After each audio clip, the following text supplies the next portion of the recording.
This episode is sponsored by the Neller Insurance Agency and Catskill View Weddings.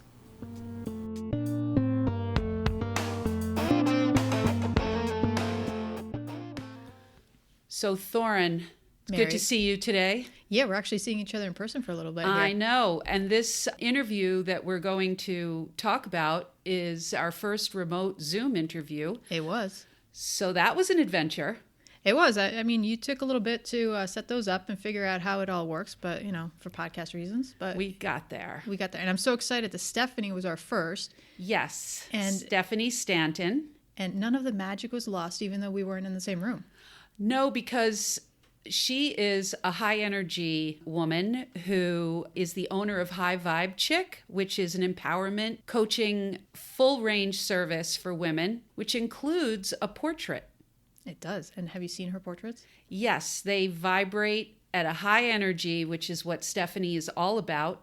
And I first interviewed Stephanie in 2017 for an article on Main Street, and she exuded that power. And I've just been following her for the past several years on Instagram and social media. And I've just seen a real evolution in her business and in her approach to coaching. So we're super excited to welcome her today. This is Stephanie Stanton.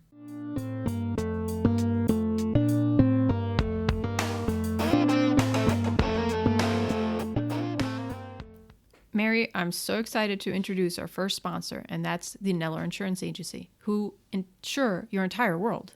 With 3 offices in Chatham, Copake, and Vallecia, New York, they are here to help you with any of your insurance needs, whether it's home, auto, business, health, farm, or life insurance. Their insurance services reach across multiple states: New York, Massachusetts, Connecticut, South Carolina, Florida, New Mexico, and Wyoming. And they insure our entire world right here. Well, Thorin, since I've known you, they've always been the person that you go to for expert advice in insurance. They are. If there's a question or if I have another need that pops up, like when we started this podcast, I call Kirk up and I say, Kirk, what do I need to do? Well, it sounds like my kind of insurance agency. Mm-hmm. They are the Neller Insurance Agency, and they are here to insure your world. To learn more, visit them online at www.nellerins.com or call them at 518-392-9311, and you'll always get a human on the other end.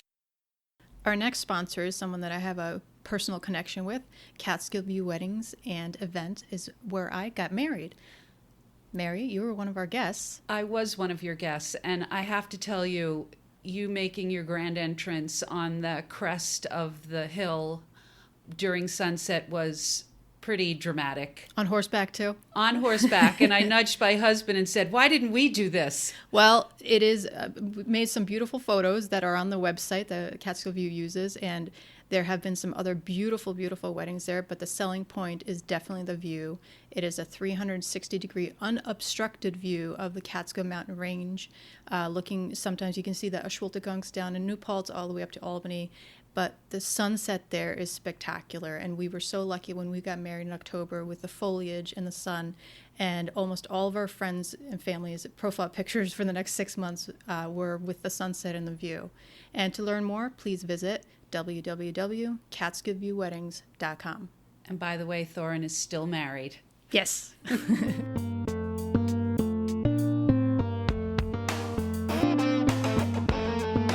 Stephanie, thanks so much for coming to join us on the podcast. We're so excited to have you.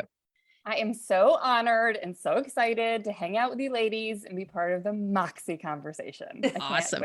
Well, I want to do things a little different. Usually we start by asking folks to define Moxie, and I will do that, but I want to include something that I saw on your website in the About You, where you talk about the not enoughness and your personal struggle. And I feel like when I was reading that, I was like, is this part of your Moxie and your Moxie definition? Oh my God, I love that because yes, absolutely. I was going to say, to me, Moxiness means worthiness, right? Like worthiness to do what you want, worthiness to have what you want. And, you know, Moxie is something I've always strived for, reached for, wanted to be, wanted to have. So it's so awesome to be sort of recognized as someone who has Moxie, because it's always been like something that's been sort of like, that's what we all want, right? Is that worthiness to do and have what we want. Well, I think your definition, sorry, Mary, I know you're going to say something. Yeah, but no, I think your definition with worthiness is definitely, I think everyone can say that that's something that they strive for in life. Yeah. Yeah. I agree. That feeling of self-worth. And I've noticed, because I follow you on Instagram, how your posts have evolved. And one of the things that I took off your website, there was a testimonial that you have there from a healer or practitioner that you helped. And she talked about one of the reasons why she chose you was because you are doing the work on yourself. And she felt that was really important as a guide to have someone in lockstep with her doing their own work. Can you talk a little bit about how that works in your coaching and in your own life? Yeah, absolutely. So I have a feeling this is similar for you ladies too, but I've always had like a really big calling to be bigger, to impact others, to help people. And, you know, there's such a lightness to that calling, right? There's such a purpose in that calling, but there's also like a shadow in that calling where I've for a long time taken responsibility for people, for making things happen, just feeling overly responsible to help as many people as I can. And again, that's beautiful because there's purpose in that, but also I have come to realize that what's actually the most impactful thing that I can do for this world is letting everyone be who they are and really focusing on my enoughness, my value, my vibration, and role modeling that versus helping people get better, change, transform. Like there's a distinction for that for me now. Yeah, it's really about showing and role modeling enoughness. And that, to me, I look for leaders and healers and coaches that can show me that it's like clear. And I want to be that because I used to be the coach who didn't feel that. And I was just finding my value through trying to get them there. Right. So the hard work really, as they say, does start with yourself. And you can't show compassion or anything for anybody else until you show it to yourself. Yeah, it's really interesting because I really believe in like the duality. Like the more you want to help, the more you got to put everyone down. Like put them down. You know, the more you want to rise, the more you have to just let go of what's heavy. Right. And that really is the work, is like noticing for me, like what's heavy in my life and how can I be brave enough to release that or let that go. I just want to clarify, when you say put someone down, you mean not carry them. Exactly. Thank you for beside them.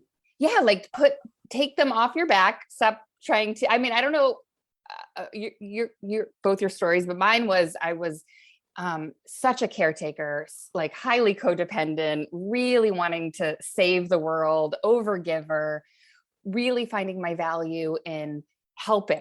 It's been like that my whole life. And again, that was born from a calling that I've always experienced to be a teacher, to be an uplifter, to be a guide, to be a coach. That's a real calling, but it really had me carrying too much responsibility for others and not focusing enough on myself.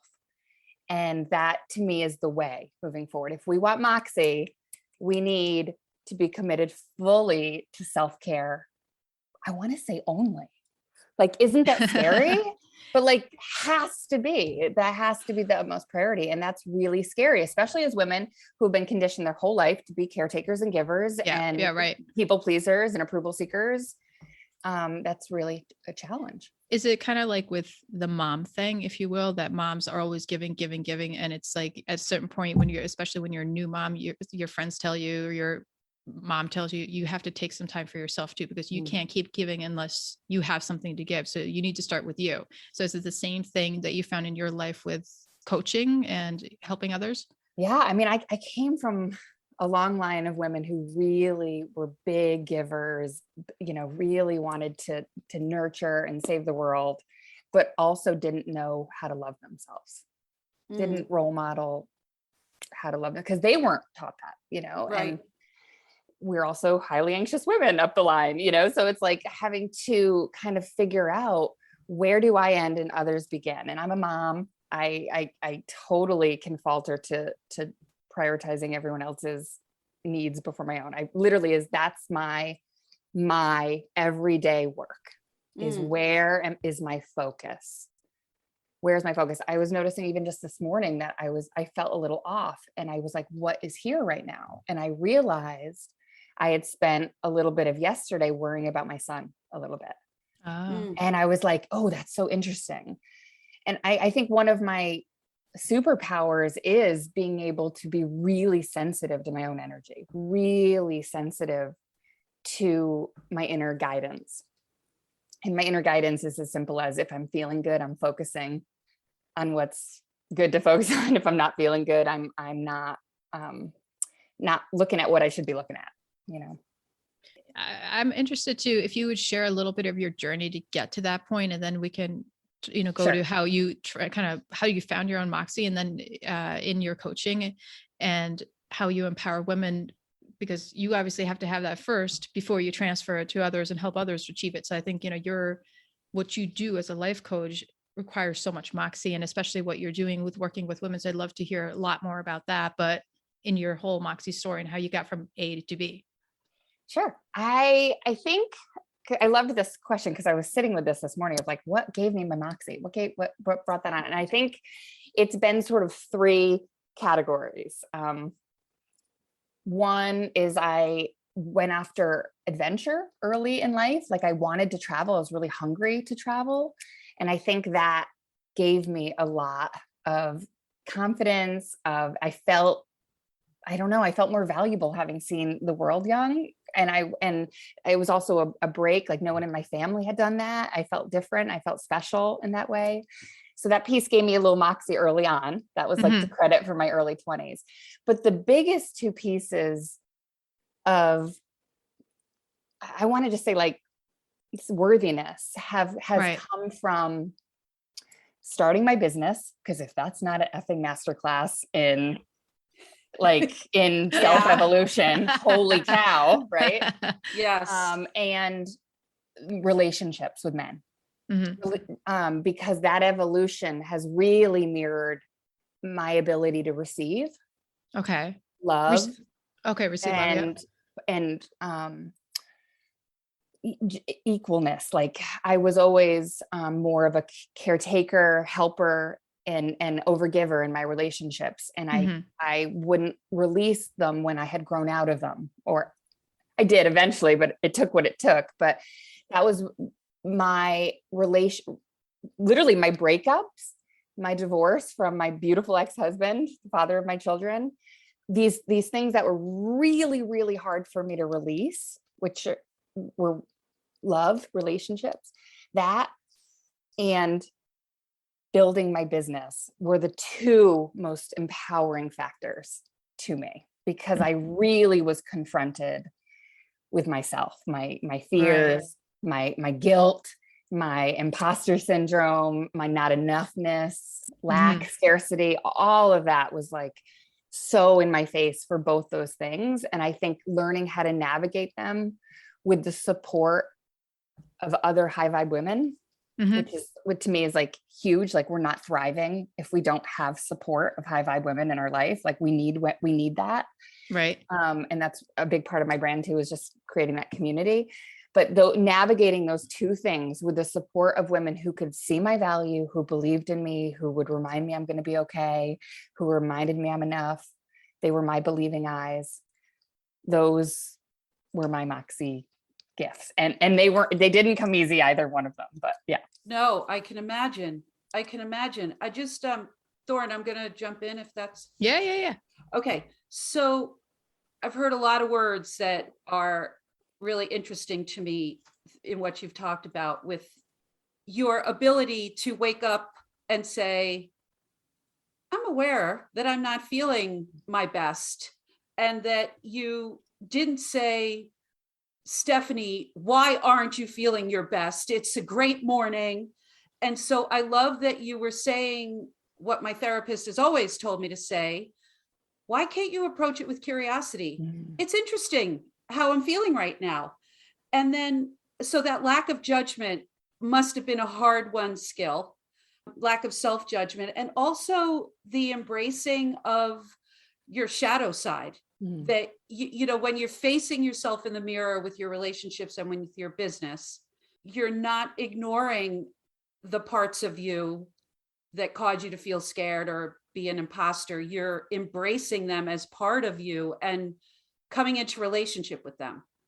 So I don't know if you have anything more to say about that, but that's what I was hearing. So much. But I want to really say what's helped me with both those things is to not be alone in them. Okay. So, you know, being a coach, like we teach what we most want to learn. Right. And we are doing this together. And I have a beautiful coaching group of amazing high vibe chicks that I meet with twice a week. And, you know, my clients are my mirrors every single week. And we are all talking consistently about, can we feel the negative emotion and not judge ourselves for it? You know, can we feel the imposter syndrome and talk ourselves out of it, knowing that have all felt that today. Like the not being alone in it is what gets us out of it. Cause I used to believe it. I used to believe my doubt, my self-doubt, my doubt in, you know, can I make it happen? I used to believe it. And then when I heard my own doubt from every one of my clients all the time, I realized this is the human condition. This is ego. This is, you know, what we're actually signing up to get over. We're signing up for this. This is the personal growth journey. So now it's like when I hear from people, it's laughable. I'm like, yeah, me too. We're all, you know, yeah, it just frees us when we're like, it's not true. It's just what we're all experiencing when we're outside our comfort zone and we're stretching into a new level of ourselves. So how do you then take it to the next level? Is it just the realization and coming to terms with, oh, wait, first of all, I'm not alone. And sometimes, you know, this is just, not to say in my head, but just what you were saying, like, this is overcomable, if that's even a word. Is that how you go from there to the next step to kind of overcome that? I love this because we just had this conversation in my group. So I feel like it's such a synchronicity to be talking about. I think it's about recognizing where we're at. Like, oh, I have this pattern, or I have this thing that I desire to overcome. Right. It's like first, like waking up to it. Right. Like I've struggled with, financial insecurity my whole life because I was conditioned to believe in lack and just enoughness, and you got to work really hard and money doesn't come easy and all of that. Right. That was how I was raised, which is beautiful. It's fine. But I've had to do a lot of, work on abundance mindset. Right. But that started first with the realization of, oh my God, my beliefs have created this. This isn't essentially true. Right. That I can't make the money I want to make. Right. So I had to kind of wake up to that. And then when I'm aware of that, now the intention is going to carry me. The intention flows me to having great conversations with other high vibe women, books I want. It's like I'm in the flow of it now. I've decided that I'm going to change that. So that's the courage part of it. I don't know. I feel like I'm scared to shit the whole way through it, but I think it's about the decision of who you want to be. I had a coach who used to say to me, Stephanie, who are you willing to become to have what you say you want?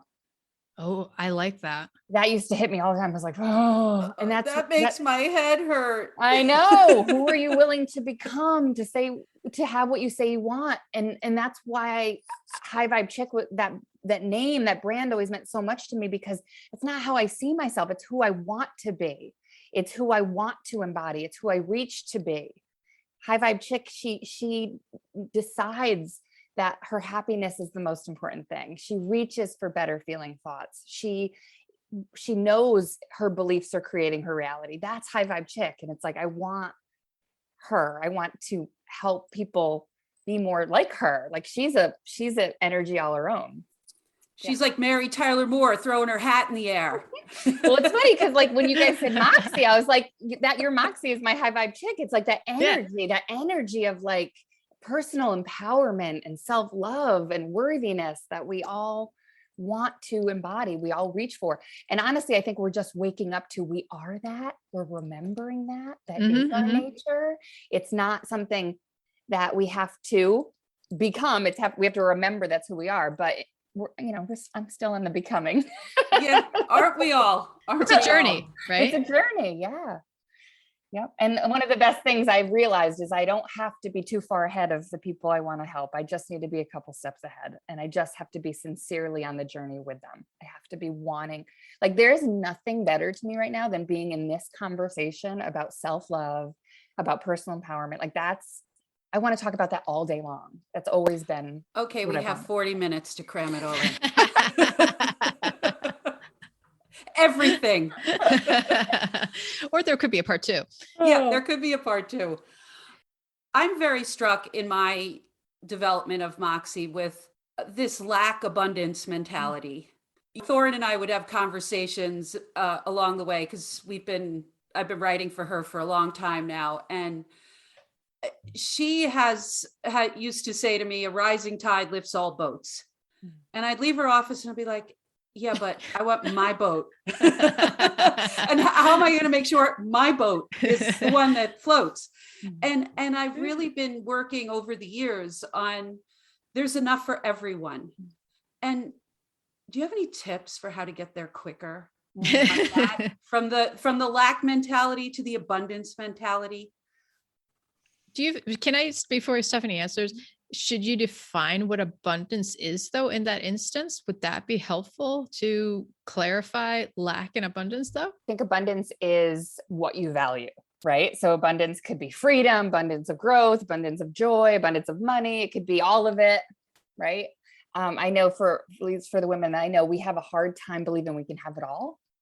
Oh, it's a really hard time. I know I have personally but I can have this, but I can't, but that's enough. I can't ask for more than that. That would be too greedy.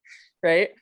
I'm learning to sort of embrace that I can have it all. I can have the work that I love, the freedom lifestyle, the man, the family, I can have it all. I'm learning that because that has felt, even though you wouldn't think it would, that has felt very unsafe for a long time. Want it or to go for it? The idea of having it. So here's the thing. We can only have what we feel safe having. Yeah. Right. So if we grew up in a dysfunctional family and all of a sudden we're unconditionally loved, it doesn't feel safe. We push that away. We think we want it, but it doesn't feel safe. It doesn't feel familiar. It doesn't feel comfortable for us. And I had a hard time receiving more than my mom received, more than my friends were receiving, more than my clients received. Like I didn't feel comfortable going beyond people I love because I had a fear that it would separate us. I would feel disconnected from their love, that I would be judged, all of that. So I've had to learn how to feel safer, becoming a better receiver in all areas, because until I feel safe, I can't have it. So interesting. I just got goosebumps. This whole conversation, wow. Yeah, I've been living this way my whole life, Thora, and it's normal for me. No goosebumps. But I've been really working on this idea of the universe with a big U and putting out intentions and then having them magically appear almost. And that the more I talk about something, the more it seems to happen. Is that something that you help your coachees with? I guess I also want to know, like, what are people coming to you with? Like, what is the bog standard stuckness? So it's interesting because what they come to me for isn't necessarily what they're getting, right? We all know that with coaching, we hit those deeper things, but what they think they come to me for is visibility coaching. So say they've been in business, but they've been kind of hiding in their business and scared to show up and put themselves out there. And so that they want help with that. Or they're about to break up with a partner or start a new career. They're just scared of the transition. They're scared to take that leap alone. So they come to me for support in that. So that's what they're sort of coming for. What they're getting, right, is deep connection with their purpose, which is their why, which is their highest values. They're also getting a high vibe tribe, right? A sense of sisterhood and community, just unconditional love. A lot of women show up to me who have the sisterhood wound. They might not be aware they have it, but they don't trust women fully. They have a fear of being judged. They have not felt just unconditional love from other women. So they've come to kind of heal that. Also, they come to me to change their mindset, to believe they are really responsible for creating their own reality, that they have the power to create their own reality through their mindset, through their beliefs, through their vibration. They maybe want to know more about law of attraction, positive thought, how their thoughts are creating their reality, and they want to get better at that. They know that's a thing. They know positive thought changes their life, and they don't know how to get there alone. So those are kind of what the gist of what they get with me. But I have been a passionate student of law of attraction for 15 years. It has been the biggest source of understanding about personal empowerment that I've ever had. It's what carried me through releasing those relationships that became heavy, through navigating work that didn't feel authentic to me and didn't feel fun anymore, and creating more of what did feel on brand for me and was more of a reflection of my highest self. If I didn't have law of attraction to lean on and to anchor into, and to be frustrated at and pissed off at because I couldn't make it work sometimes, I don't think I'd be where I'm at. I think that has been such a source of strength for me. Do you find that law of attraction, like Mary was talking about, the universe putting in kind of karma, is it all under the same umbrella? I just believe that we're energy. We are energy that's vibrating, and what we get is always a match to that vibration. Always. Interesting. I never thought of it that way. So high vibe chick, what my mission is to help women elevate to a higher vibration chronically, to consistently reside above fear, above self-doubt, above self-hate, above self-judgment, raise that vibration to a higher plane in order for those things they want to be able to come in. Because it can't come in down here. It can't. The money, the love, the ease, the freedom, lifestyle, all of it can't come in a lack mentality. And I'm not enough. I don't have enough. I don't have enough time. I have to work this job I hate. This judgment of others, judgment of self. It can't, what you want can't come in. It's not a match to that.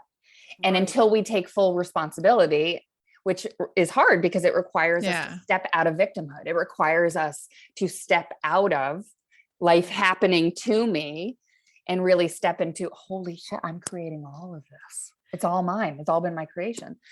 Then we can, again, like that recognition helps the intention carry us to people who can help us with our mindset. But if there's anything I could offer anyone who wants to change their life, learn about law of attraction. It is, I've always been spiritually minded. I grew up religious, but I've just been spiritually minded, not religious minded. And it has been the thing that I just vibe with. I don't know. I can't explain it any other way. It's just the thing that has worked for me. Can I go back to one thing you were saying when you kind of come to the realization I created that? When you and your mentees, or whatever the term Mary used before for it, is it often an aha moment? Is it a good thing? Is it a bad thing when they come to that realization? And what is the journey at that point? Because I often refer to it as you're looking in the mirror and you're actually seeing something for the first time. And is it like the light bulb went off, or is it often earth shattering? What happens at that point? I think that, our inner guidance, our intuition, whatever you want to say, our inner being is always talking to us, always, all the time. And sometimes it's quiet and sometimes it's really loud, right? It gets louder if we're not listening to it. Oh yeah.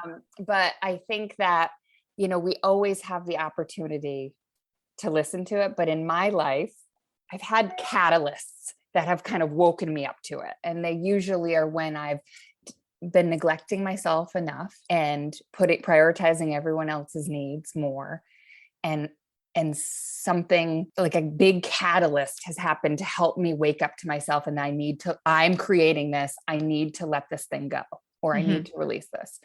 So an example of that was when I was I was really holding on to a relationship because I was scared of losing connection with his son. And I was scared of breaking up something I'd really invested a lot of time in, a lot of energy into, even though it wasn't working, even though it wasn't what I wanted, even though it wasn't healthy for either of us. But I was really like, I can work harder. I can work harder on my mindset. I can make this thing work. I can make it work.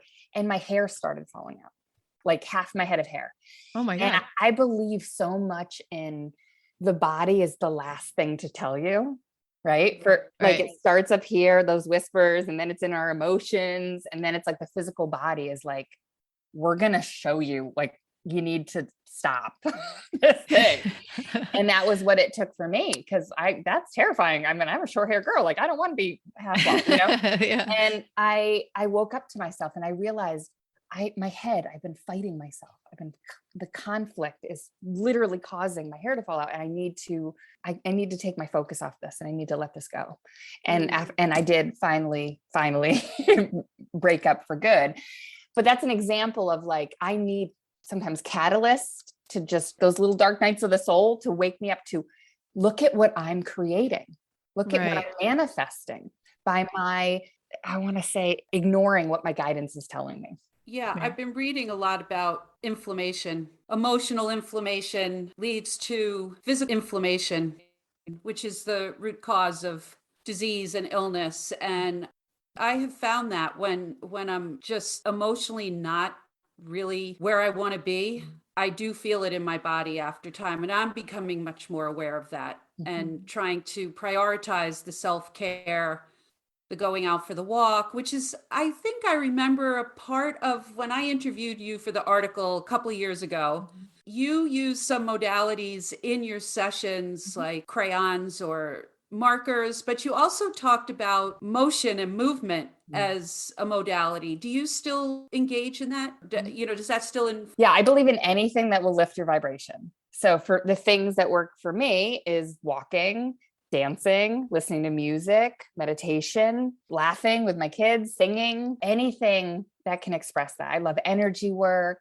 I do a lot of different kind of energy healing modalities. I love mediumship and channeling. I'm into Akashic records. I'm into anything kind of like woo-woo that's helping me elevate to a higher frequency.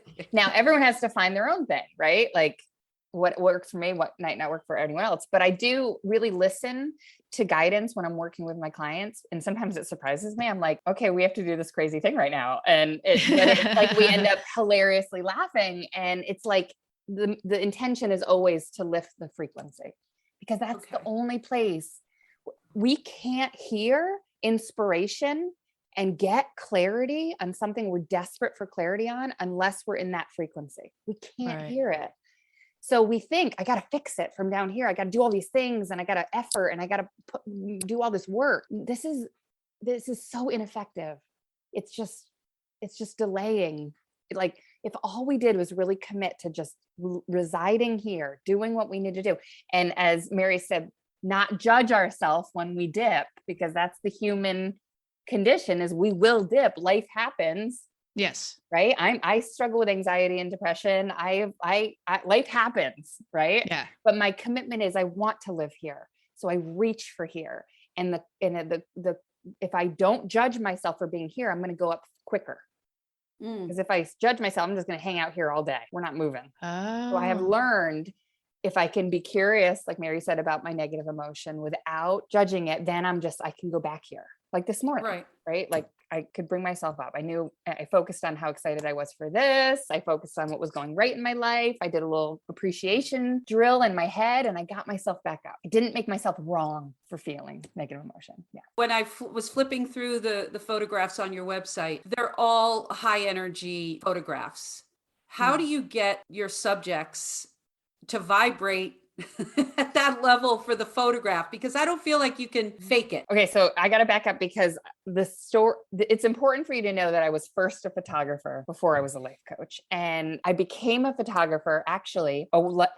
Had one session with a life coach, and she helped me realize that I was interested in photography, and that set me on the path to becoming a photographer. So I knew even way back then that life coaching was super powerful. But I became a photographer really, I think, because I was like desperate to be seen myself as worthy, as valuable. I really wanted to be seen. So I felt like it was mutually healing to help women be seen. I was always really mostly interested in photographing women. And I was also really interested in boudoir photography because I felt like it was scarier. There was more boldness in it. There was more liberation in it, more empowerment in it, because it's fucking scary. I've had a boudoir shoot. I've been half naked in front of a photographer. It's so scary, right? You're so exposed. You're so exposed. You're vulnerable. Yeah. It's just you, right? Yeah. Like it's you don't have any control. Like it's scary. So that was so much more interesting to me than like I did in my 20 years of photography. I'd done my share of portraiture, baby portraits, weddings, all that stuff, which was fun because I made them fun, but it wasn't as interesting or juicy, as exciting as it was when a woman came into my studio and nearly had a panic attack because she has all these lingerie outfits and she's like, I don't know. But she's wanted to do this forever. She's wanted to feel like a more sexual, sensual person and never seen herself like that. Like maybe she, like me, felt totally repressed and like had to be a good girl and couldn't be sexy her whole life. And she wanted to like see herself as that. And that to me is like so exciting. So I was a photographer first. And I was most interested in helping them see themselves as bold, seeing themselves as beautiful, fall in love with themselves, and really own their value. And in that process of being a photographer, I had to learn how to charge for my work, which was so scary. Yeah. To really receive money for, like, that was terrifying. And I had to learn how to confidently sell and all that. So that was such a great process because all of that was so important to my coaching. All of that was like learning how to sell coaching and also coach women on self-value and self-love. It just all fell in line. And I always kept it separate at first. Like, I'm an adventure facilitator this week or this day, and I'm a portrait photographer today, and I'm a life coach today. And I would put my different hats on. And then somewhere around 5 years ago, I couldn't in the past see it coming together. People would say to me, you can't see this? Like, it's so clear that, and I would say, no, it's just, they're so different. And then it just started integrating. And when I found the name High Vibe Chick, I won't ever forget, I was standing in my kitchen and I literally heard Jen Sincero say in her book, like hanging out with I don't even know how she said it, but I heard High Vibe Chick and my entire body tingled. I was so excited. I almost dropped what I was holding and I was like, that's it. Like, that's it. Hopefully it wasn't your son. I know, it was not my son. And it was actually funny is I was so excited and I was like, I got to go get a coffee or something. And I went to Dunkin' Donuts and it was free donut day and there was balloons everywhere. And I felt like the universe was just like, yes. But it was like, I could see it now integrating. I could see the self-loving photography bold photography. I could see coaching women on personal empowerment and self-value and visibility. And I could see the adventure of it all like coming together. And it finally felt like I'd found my work in a clearer way. So all of my coaching clients get a photo shoot in their package. It's just, there's no choice. Like, I love that I have a folder on my computer of beautiful faces of people that I've helped and impacted. Like, there is so much joy in that for me. I love seeing their photos out there. I love giving them that experience of like really seeing how they've changed. Like, I was just looking with one of my clients the other day at her. She just did a boudoir shoot and she was in love with her pictures. And we looked at her Facebook picture before she started working with me. And we were just like, literally like, the energy is so completely different. The self-love is so different there. And it's so nice to be able to show visually that to someone and say, look at that. It's really cool. I'm just trying to imagine myself doing this boudoir shot in my Bridget Jones sneakers. Well, you should also know, like, boudoir, like, it can be anything. Like, boudoir can be a dress. It can be shorts, it can be lingerie, it can be like, for me, when I did a shoot, like I didn't feel comfortable until I was just in like a cozy sweater wrapped around me. Right. Like that. Cause I'm more like comfy, cozy. I'm not like corset lingerie woman. Like that wasn't on brand for me. Right. So it really, what I love about boudoir is it gets to be you. It gets to be you, but it's just a more vulnerable, authentic, self-loving portrait, right? Where you see yourself as divine, as valuable, as beautiful, as vibrant. And we don't see ourselves like that usually. So that's the intention. I'm not really even interested in doing a boudoir shoot unless the woman says it's for her. When I've had, I wanted, my boyfriend's asked me for this and I'm going to do it for him. I'm like, come back to me with you want to give it to you, because it is such a self-honoring gift for women to be able to really love and embrace their bodies, because we have been conditioned for a long time to hate our bodies, that just, but I love, Mary, that you can see the energy of the photos, because that's the essence of someone is way more important to me than anything else. Well, I think it does come across the power, and the photos that I was looking at weren't the boudoir shots. They were the women just leaning like against personal the building. branding. Yep. Yeah. And just seeing how confident they looked in that moment. I felt also there was a lightness to it. There was a joy and a lightness to all the ones, at least the rotation on your website, the ones that I was looking at. I couldn't stop looking, but I was just like, it was like a breath of fresh air. It physically like came over me like, oh, wow, look at that. Oh, I love that. The emotion that came with it. I genuinely love the women I photograph because I've just spent 6 months coaching with them. I know who they are. I know what they value. I know what their fears. I've seen them in tears. I've seen them, with such courage. So I genuinely love my clients so much. So I love that comes through for them, because I want to show them their best light. I want them to see themselves through the eyes of love. So as we wrap up here today, that went quick. Besides, I know, right? But it's 45 minutes and I have to edit this. Aside from making an appointment with you, what little tidbits would you give as advice for just someone to take a baby step into their own Moxie? To become a mock star, a rock star, a mock star? Yeah. Ooh, that's good. I would say check in with yourself on where you're taking yourself too seriously. So for my areas of my life have usually been around my man and my money. Like I was always taking that way too seriously. I was always consumed with worry, fear, not enoughness around those topics. Everyone has their own topics. Those are mine. But I would just have your listeners check in with like, where am I taking myself too seriously? Where am I? And do I want to change that? Is this serving me? I think, isn't that the key question, to come with terms with that and really face yourself in the mirror and be truthful with yourself? I'm still learning how to sound edit. And I just want to say I've enjoyed this so immensely. Thank you so much for letting me hang out with you. I really appreciate it.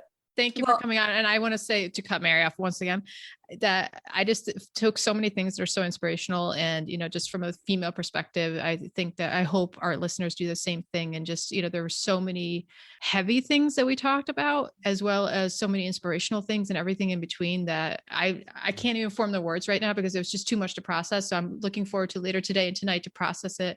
And I'm sure Mary and I, in our outro of this episode, will, be reflecting on those and have to go through our notes on it. Did you, when we said this, when we said that?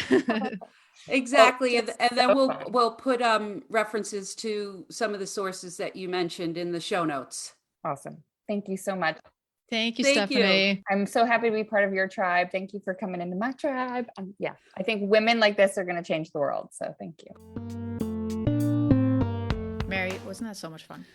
That was super fun. I felt like for our first Zoom interview, Stephanie was the perfect guinea pig because her energy just came through the wire. It was fantastic. I was kind of worried that we'd lose some of the magic of not being, sitting all at the table together, but she was totally there and her energy came through the computer screen without any issues. And can I just say, I think we all need a Stephanie Stanton haircut.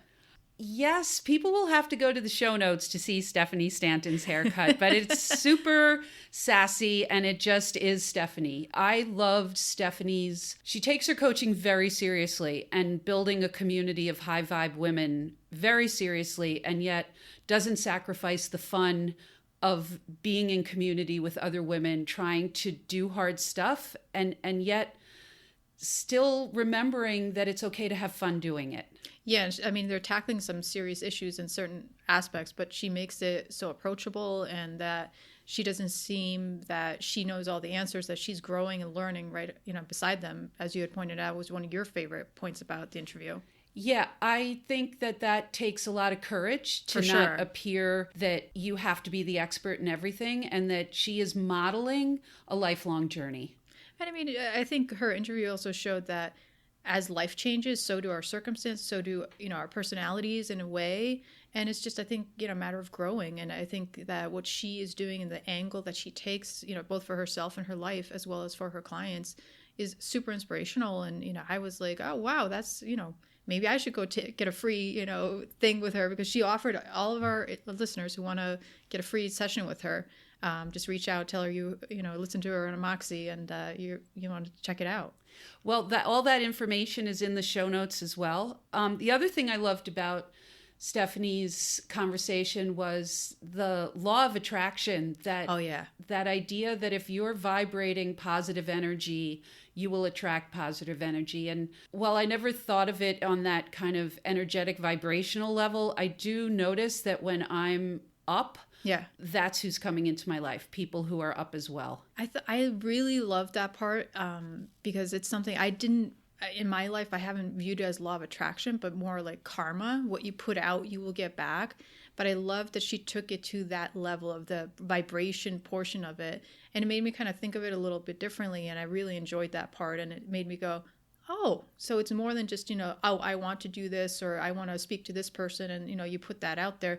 But it's about, if I'm at this level and I'm vibrating this feel, this mood, it certainly changes everything, and you get it back. Yeah. And the other part that I liked about that was that she talked about the things that bring her to a higher vibrational level, being dancing and having fun. And that put those kinds of activities in a new light for me. They're not just activities that wouldn't it be nice if I did, but they're activities that are necessary to help me stay at that higher level. For sure. So hit that Peloton tonight, Oh my gosh, if only. Anyway, so that wraps up this episode with Stephanie Stanton. Thorin, till next time. Check out the show notes.